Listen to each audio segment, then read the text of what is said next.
رسول اللہ صلی اللہ علیہ وسلم نے فرمایا، اللہ پاک فرماتا ہے کہ انسان کا ہر نیک عمل خود اسی کے لیے ہے مگر روزہ کہ وہ خاص میرے لیے ہے اور میں ہی اس کا بدلہ دوں گا، اور روزہ گناہوں کی ایک ڈھال ہے۔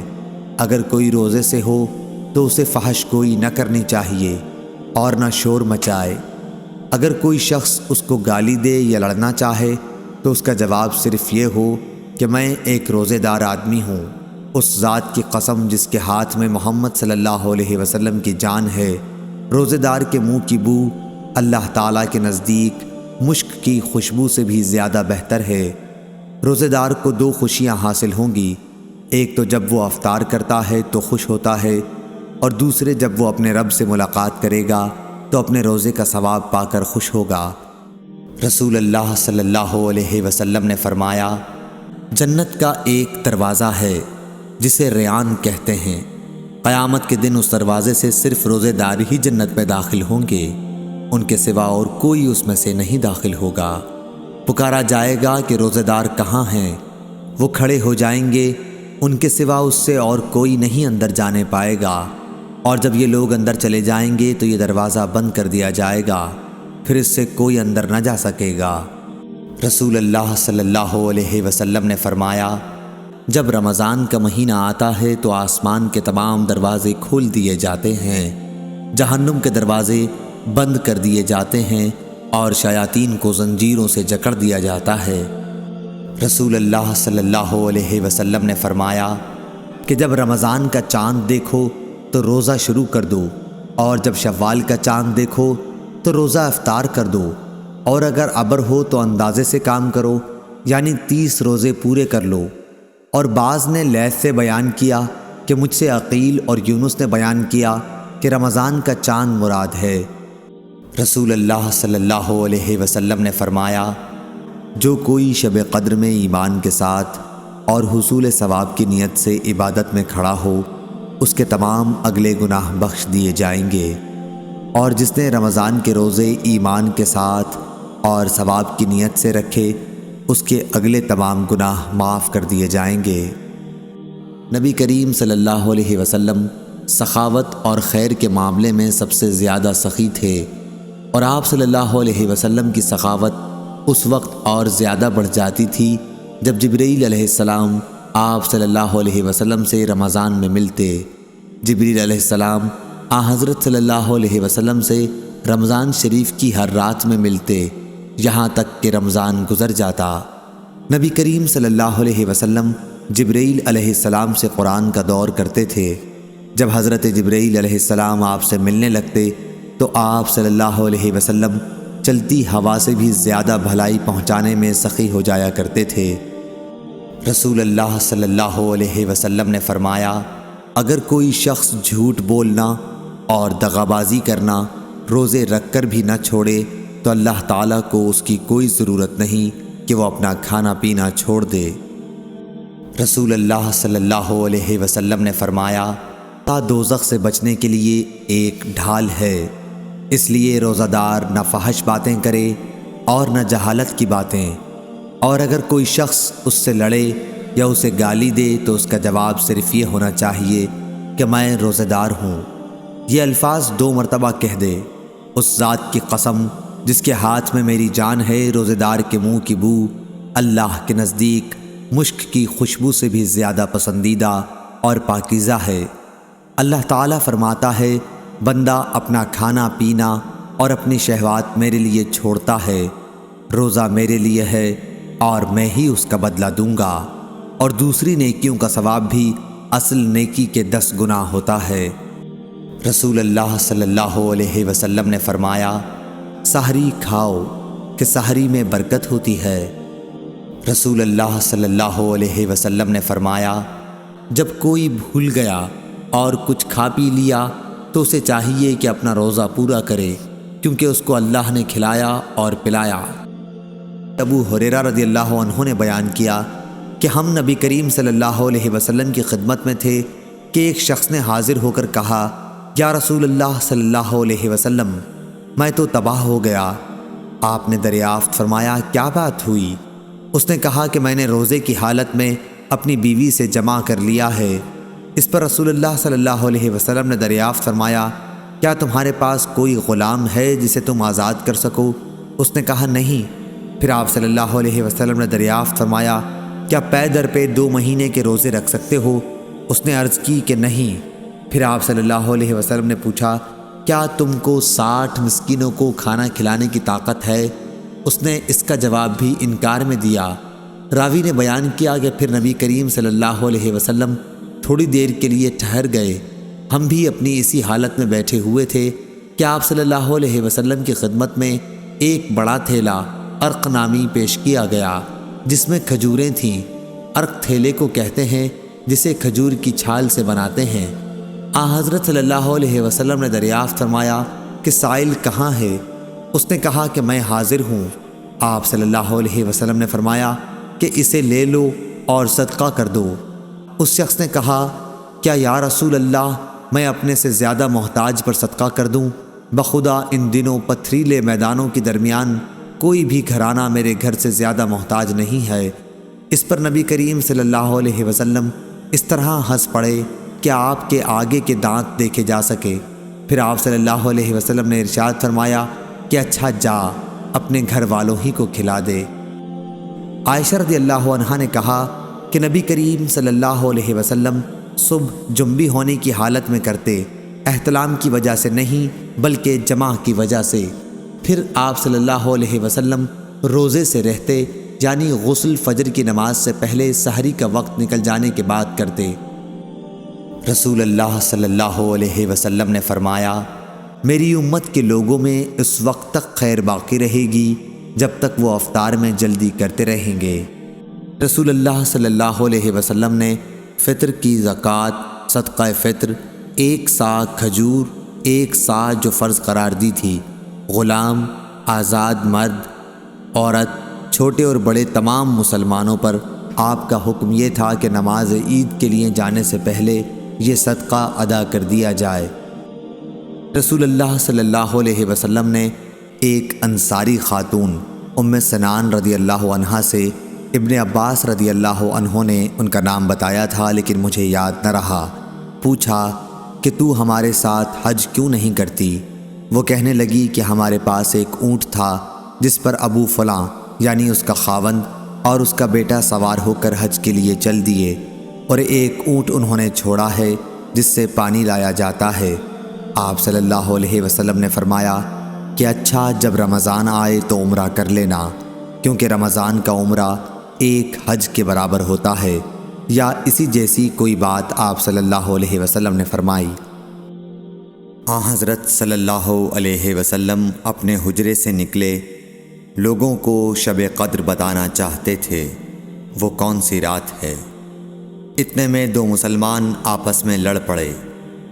آپ صلی اللہ علیہ وسلم نے فرمایا، میں تو اس لیے باہر نکلا تھا کہ تم کو شب قدر بتلاؤں، اور فلاں فلاں آدمی لڑ پڑے تو وہ میرے دل سے اٹھا لی گئی، اور شاید اسی میں کچھ تمہاری بہتری ہو، تو اب ایسا کرو کہ شب قدر کو رمضان کی 27ویں، 29ویں اور 25ویں رات میں ڈھونڈا کرو۔ حضرت صلی اللہ علیہ وسلم نے فرمایا، جس نے رمضان کے روزے ایمان اور خالص نیت کے ساتھ رکھے اس کے پچھلے گناہ بخش دیے گئے۔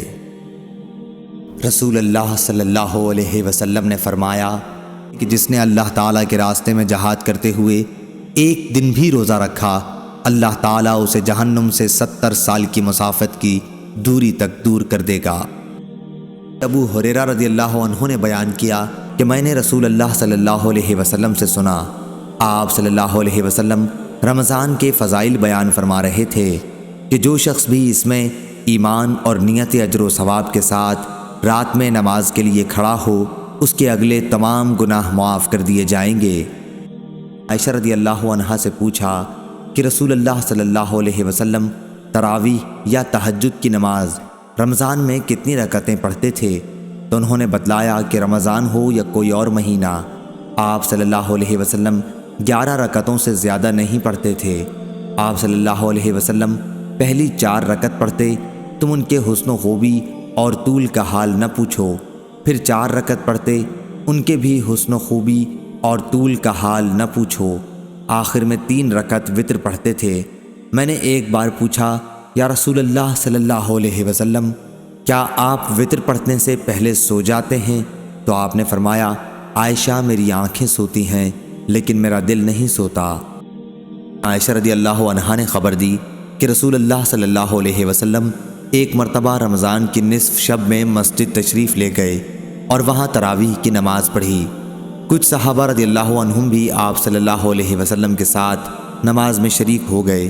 صبح ہوئی تو انہوں نے اس کا چرچا کیا۔ چنانچہ دوسری رات میں لوگ پہلے سے بھی زیادہ جمع ہو گئے اور آپ صلی اللہ علیہ وسلم کے ساتھ نماز پڑھی۔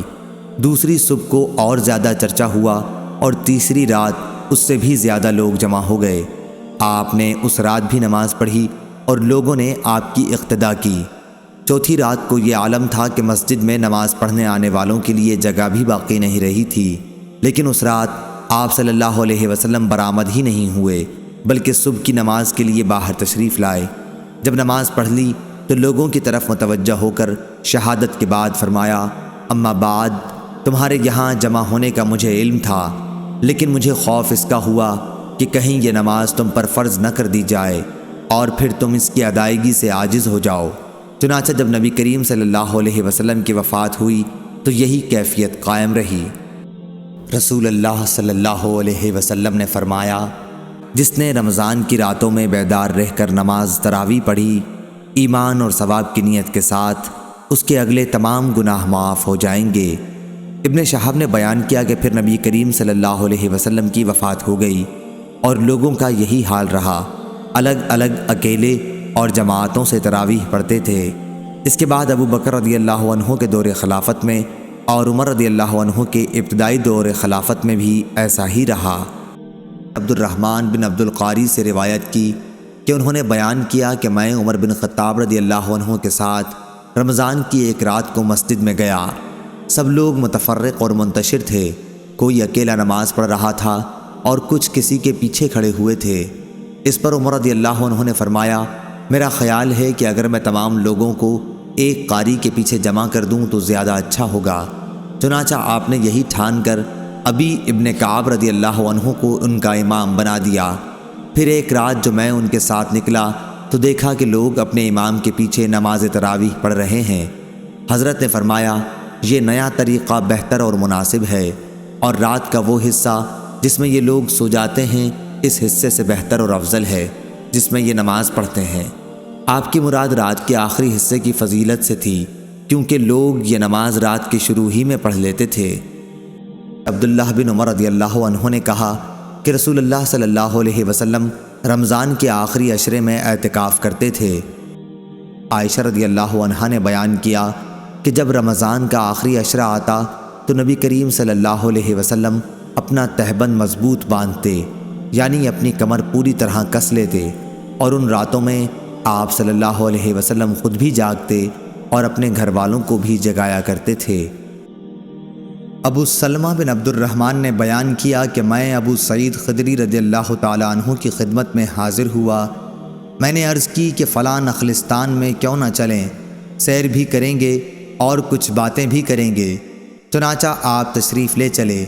ابو سلمہ نے بیان کیا کہ میں نے راہ میں کہا کہ شب قدر سے متعلق آپ نے اگر کچھ نبی کریم صلی اللہ علیہ وسلم سے سنا ہے تو اسے بیان کیجئے۔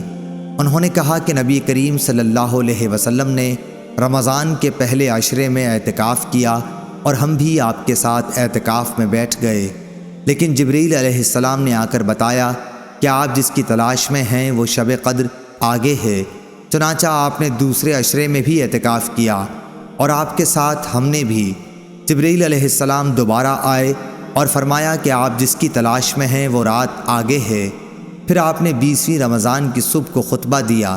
آپ نے فرمایا کہ جس نے میرے ساتھ اعتکاف کیا ہو وہ دوبارہ کرے، کیونکہ شب قدر مجھے معلوم ہو گئی لیکن میں بھول گیا، اور وہ آخری عشرے کی طاق راتوں میں ہے، اور میں نے خود کو کیچڑ میں سجدہ کرتے دیکھا۔ مسجد کی چھت کھجور کی ڈالیوں کی تھی، مطلع بالکل صاف تھا کہ اتنے میں ایک پتلا سا بادل کا ٹکڑا آیا اور برسنے لگا۔ پھر نبی کریم صلی اللہ علیہ وسلم نے ہم کو نماز پڑھائی اور میں نے رسول کریم صلی اللہ علیہ وسلم کی پیشانی اور ناک پر کیچڑ کا اثر دیکھا۔ آپ کا خواب سچا ہو گیا۔ نبی کریم صلی اللہ علیہ وسلم رمضان کے آخری عشرے میں اعتکاف کرتے اور فرماتے کہ رمضان کے آخری عشرے میں شب قدر کو تلاش کرو۔ ام المومنین حضرت عائشہ رضی اللہ تعالیٰ عنہ سے روایت ہے، انہوں نے عرض کیا، اے اللہ کے رسول، اگر میں لیلۃ القدر پالوں تو کیا دعا مانگوں؟ آپ نے فرمایا، یوں کہنا، اللہم انک عفو تحب العفو فاعف عنی، اے اللہ تو بہت زیادہ معاف کرنے والا ہے، تو معاف کرنا پسند کرتا ہے، لہٰذا مجھے معاف فرما دے۔ رسول اللہ صلی اللہ علیہ وسلم نے فرمایا، اللہ تعالیٰ ہر افطار کے وقت کچھ لوگوں کو آزاد فرماتا ہے اور یہ رمضان کی ہر رات میں ہوتا ہے۔ حضرت انس بن مالک رضی اللہ تعالیٰ عنہ سے روایت ہے، انہوں نے کہا، رمضان کا مہینہ شروع ہوا تو رسول اللہ صلی اللہ علیہ وسلم نے فرمایا، تمہارے پاس یہ مہینہ آ گیا ہے، اس میں ایک رات ہے جو 1000 مہینے سے افضل ہے۔ جو اس رات کا ثواب حاصل کرنے سے محروم رہا وہ ہر بھلائی سے محروم رہا، اس کے خیر سے وہی محروم رہتا ہے جو واقعی محروم ہے۔ رسول اللہ صلی اللہ علیہ وسلم نے فرمایا، عید الفطر اس دن ہے جس دن تم رمضان مکمل کر کے روزہ چھوڑتے ہو، اور عید الاضحیٰ اس دن ہے جس دن تم قربانی کرتے ہو۔ حضرت عائشہ رضی اللہ تعالیٰ عنہ سے روایت ہے کہ حضرت حمزہ بن عمرو اسلمی رضی اللہ تعالیٰ عنہ نے رسول اللہ صلی اللہ علیہ وسلم سے سوال کیا اور کہا، میں نفلی روزے رکھا کرتا ہوں، کیا سفر میں بھی روزہ رکھ لیا کروں؟ رسول اللہ صلی اللہ علیہ وسلم نے فرمایا، اگر تو چاہے تو روزہ رکھ لے، چاہے تو چھوڑ دے۔ حضرت انس بن مالک رضی اللہ تعالیٰ عنہ سے روایت ہے، انہوں نے فرمایا، رسول اللہ صلی اللہ علیہ وسلم نے اس حاملہ کو جسے اپنی جان کا خطرہ ہو روزہ چھوڑنے کی رخصت دی ہے، اور دودھ پلانے والی اس عورت کو بھی رخصت دی ہے جسے اپنے بچے کے بارے میں نقصان پہنچنے کا خوف ہو۔ ام المومنین حضرت عائشہ رضی اللہ تعالیٰ عنہ سے روایت ہے، انہوں نے فرمایا، نبی صلی اللہ علیہ وسلم کے ہاں رہتے ہوئے ہمیں حیض آتا تھا تو آپ صلی اللہ علیہ وسلم ہمیں روزے کی قضاء کا حکم دیتے تھے۔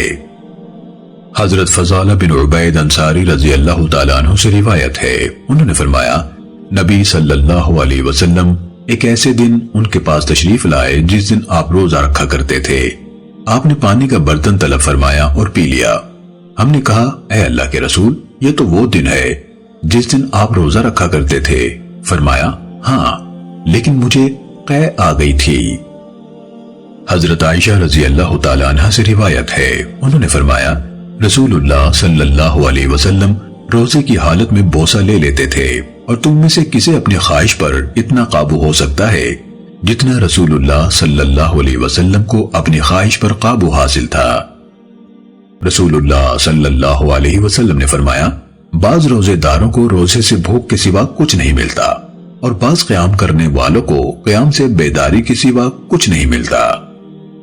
نبی صلی اللہ علیہ وسلم نے فرمایا، سحری کے کھانے کے ساتھ دن کے روزے کے لیے مدد حاصل کرو، اور قیلولے کے ذریعے سے قیام اللیل یعنی نماز تہجد کے لیے مدد حاصل کرو۔ رسول اللہ صلی اللہ علیہ وسلم نے فرمایا، جب کوئی روزہ کھولے تو اسے چاہیے کہ کھجور سے روزہ کھولے، اگر کھجور نہ ملے تو پانی سے روزہ کھول لے، کیونکہ وہ پاک کرنے والا ہے۔ حضرت ابو ہریرہ رضی اللہ تعالیٰ عنہ سے روایت ہے، انہوں نے فرمایا، رب کعبہ کی قسم، یہ بات میں اپنی طرف سے نہیں کہتا، حضرت محمد صلی اللہ علیہ وسلم نے یہ فرمایا ہے، جسے جنابت کی حالت میں صبح ہو جائے وہ روزہ چھوڑ دے۔ ام المومنین حضرت عائشہ رضی اللہ تعالیٰ عنہ سے روایت ہے، انہوں نے فرمایا، نبی صلی اللہ علیہ وسلم کو رات کے وقت جنابت کی حالت پیش آ جاتی تھی۔ صبح ہونے پر حضرت بلال رضی اللہ تعالیٰ عنہ حاضر ہو کر نماز کا وقت ہو جانے کی اطلاع دیتے تو آپ صلی اللہ علیہ وسلم اٹھ کر غسل فرما لیتے۔ غسل سے فارغ ہونے پر میں آپ صلی اللہ علیہ وسلم کے سر مبارک سے پانی ٹپکتا دیکھتی، پھر آپ تشریف لے جاتے اور میں فجر کی نماز میں آپ کی تلاوت کی آواز سنتی۔ سند کے ایک راوی مطرف رحمہ اللہ نے کہا، میں نے امام عامر شعبی رحمہ اللہ سے کہا، کیا رمضان میں نبی صلی اللہ علیہ وسلم اس طرح کرتے تھے؟ انہوں نے فرمایا، رمضان اور غیر رمضان برابر ہیں۔ رسول اللہ صلی اللہ علیہ وسلم نے فرمایا، جس شخص نے عید الفطر کے بعد 6 روزے رکھے اس کے پورے سال کے روزے ہو گئے۔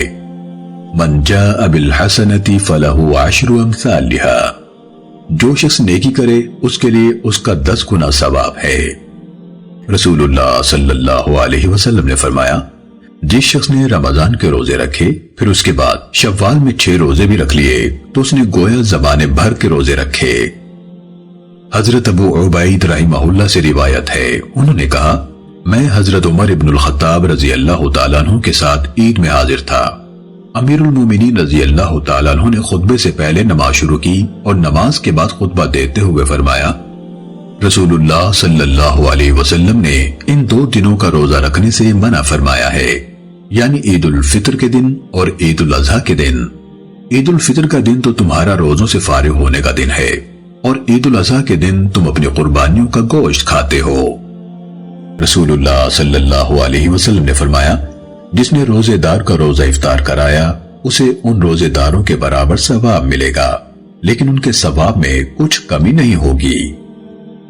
حضرت عبداللہ بن زبیر رضی اللہ تعالیٰ عنہ سے روایت ہے کہ رسول اللہ صلی اللہ علیہ وسلم نے حضرت سعد بن معاذ رضی اللہ تعالیٰ عنہ کے ہاں روزہ افطار کیا تو فرمایا، افطر عندکم الصائمون وَأَكَلَ طَعَامُكُمُ الْأَبْرَارُ وَصَلَّتْ عَلَيْكُمُ الْمَلَائِكَةُ، تمہارے ہاں روزے دار روزہ افطار کرتے رہیں، تمہارا کھانا نیک لوگ کھائیں اور فرشتے تمہارے لیے رحمت کی دعائیں کریں۔ رسول اللہ صلی اللہ علیہ وسلم نے حضرت بلال رضی اللہ تعالیٰ عنہ سے فرمایا، بلال کھانا کھا لو۔ انہوں نے کہا، میرا تو روزہ ہے۔ رسول اللہ صلی اللہ علیہ وسلم نے فرمایا، ہم لوگ اپنا رزق کھا رہے ہیں اور بلال کا بچا ہوا رزق جنت میں محفوظ ہے۔ بلال، کیا تمہیں معلوم ہے کہ روزے دار کے پاس جب تک کھانا کھایا جاتا رہے اس کی ہڈیاں تسبیح پڑھتی رہتی ہیں اور فرشتے اس کے لیے دعائیں مغفرت کرتے رہتے ہیں۔ نبی صلی اللہ علیہ وسلم نے فرمایا، جب تم میں سے کسی کو کھانے کی دعوت دی جائے اور وہ روزے سے ہو تو اسے چاہیے کہ کہہ دے میں روزے سے ہوں۔ رسول اللہ صلی اللہ علیہ وسلم نے فرمایا، 3 آدمیوں کی دعا رد نہیں ہوتی، انصاف کرنے والا حکمران اور افطار کرنے تک روزے دار، اور مظلوم کی دعا قیامت کے دن اللہ تعالیٰ اسے بادل کے طور پر اٹھائے گا، اس کے لیے آسمان کے دروازے کھول دیے جاتے ہیں اور اللہ تعالیٰ فرماتا ہے، میری عزت کی قسم میں ضرور تیری مدد کروں گا، خواہ کچھ دیر بعد ہی کروں۔ رسول اللہ صلی اللہ علیہ وسلم نے فرمایا، روزے دار کے لیے روزہ کھولتے وقت ایک دعا ایسی ہوتی ہے جو رد نہیں ہوتی۔ عبداللہ بن ابی ملیکہ رحمہ اللہ بیان کرتے ہیں کہ میں نے حضرت عبداللہ بن عمر رضی اللہ تعالیٰ عنہما کو روزہ افطار کرتے وقت یوں کہتے سنا، اللہم انی اسألک برحمتک التی وسعت کل شیء ان تغفر لی، اے اللہ میں تجھ سے تیری اس رحمت کے واسطے سے سوال کرتا ہوں جس نے ہر چیز کو گھیر رکھا ہے کہ تو میری مغفرت فرما دے۔ حضرت انس بن مالک رضی اللہ تعالیٰ عنہ سے روایت ہے، انہوں نے فرمایا، نبی صلی اللہ علیہ وسلم عید الفطر کے دن اس وقت تک نماز عید کے لیے نہیں نکلتے تھے جب تک چند کھجوریں نہ کھا لیتے۔ حضرت بریدہ بن حصیب اسلمی رضی اللہ تعالیٰ عنہ سے روایت ہے کہ رسول اللہ صلی اللہ علیہ وسلم عید الفطر کے دن کچھ کھائے بغیر عید کے لیے نہیں نکلتے تھے اور قربانی کے دن نماز عید سے واپسی تک نہیں کھاتے تھے۔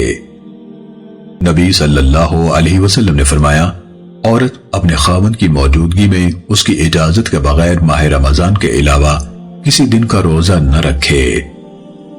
حضرت عائشہ رضی اللہ تعالیٰ عنہ سے روایت ہے، انہوں نے فرمایا، نبی صلی اللہ علیہ وسلم آخری 10 دنوں میں اتنی محنت کرتے تھے جتنی اور دنوں میں نہیں کرتے تھے۔ ام المومنین حضرت عائشہ رضی اللہ تعالیٰ عنہ سے روایت ہے، انہوں نے فرمایا، میں حاجت کے لیے گھر میں داخل ہوتی اور وہاں کوئی بیمار ہوتا تو میں چلتے چلتے ہی اس کی خیریت پوچھ لیتی تھی۔ انہوں نے فرمایا، جب لوگ اعتکاف میں ہوتے تھے تو رسول اللہ صلی اللہ علیہ وسلم گھر میں داخل نہیں ہوتے تھے مگر قضاء حاجت کے لیے۔